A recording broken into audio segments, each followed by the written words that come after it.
Back like Jay has dreads right now, long hair. Back in the day, men could never have long hair. Period. Well, if you Yeah, go I'm back just saying. even farther, men Men could. originally had long hair. Yeah. Yeah. No, but they men- were like, that's too feminine. That's too feminine. You're not a man yeah, if you and got. and I want You to know what I jump mean? in real quick. I want to jump in real Yeah. quick because West had added a beautiful thing about how things would change. Where there's societies where men paint their faces and wear dresses, but we'll see this shift, which is driven by the fashion industry in how men present themselves in their masculine and how women present themselves in their feminine.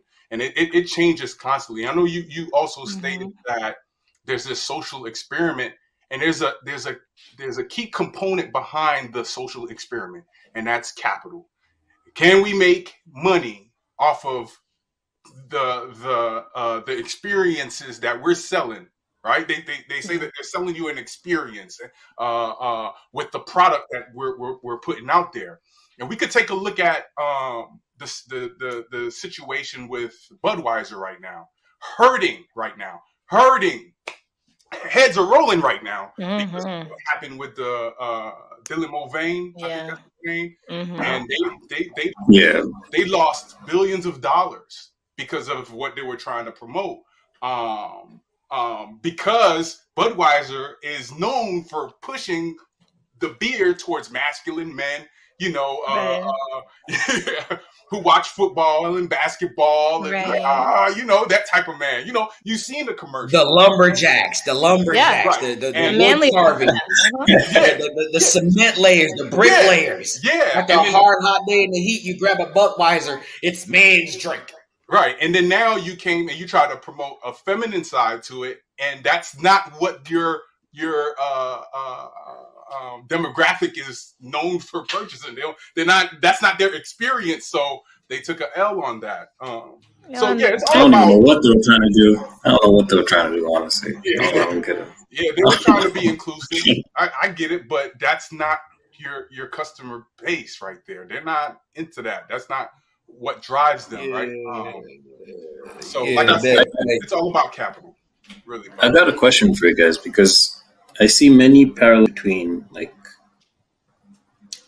how my grandparents grew up and my parents grew up and how I grew up as well.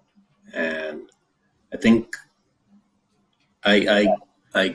when we were growing up, our grandparents gave us stories of what happened during colonialism. Is wherever you want to look at, you can look at it like there are people missing arms, people missing like body parts, whatever. Because like when the King Leopold, exactly when those guys came, and this shit still drives me mad after all these years. Anyway, but it's the reason I asked the question is because you see the imprints of all, and for us it was like what 50 years, and the trauma is still there. I'm third generation. Like my grandparents lived through colonialism. My dad was born on Independence Day, and like I remember when we were growing up and I was like 10 years old, he would tell us, hey, there is this dude that has a farm and you can walk into his farm or he would shoot you. And the visions of what masculinity and femininity are in many of like the countries in Africa are really influenced, which is because the men were like taught to be hyperprotective of their families. They became very, very, very masculine. Like masculine to an insane level where too like, much. And in a sense, I ask because maybe we should look at this also from a political angle, which is a lot of what we believe that we feel might actually be a product of someone else having forced a lot of this shit on us. Because like I can't imagine how people a few generations ago used to live. I don't know if it was this black and white. I don't know because I wasn't there.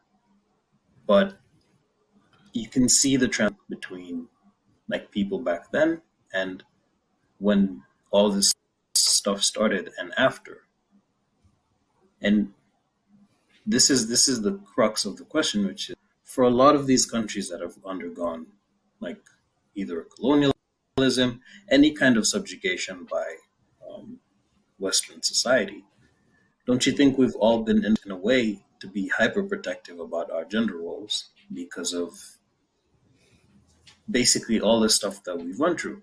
I'm third generation, and that shit still it still haunts me to this day because my dad says, "Hey, when I was growing up, there was a dude who had a gun, and I couldn't walk to school. I had to walk around because this dude said he'd shoot me." And it's like, well, who are you to like? And then now you have like these feelings of like resentment and like, and this sparks the like masculine anger to a level that is heightened than the population. And maybe that's why people think like all of us are like hyper masculine. They're afraid of us. But the reality is just that, like, yo, if you were in our shoes, maybe you'd have the same view of masculinity. Maybe you wouldn't take too well to anyone coming into your house and trying to do anything. You know, so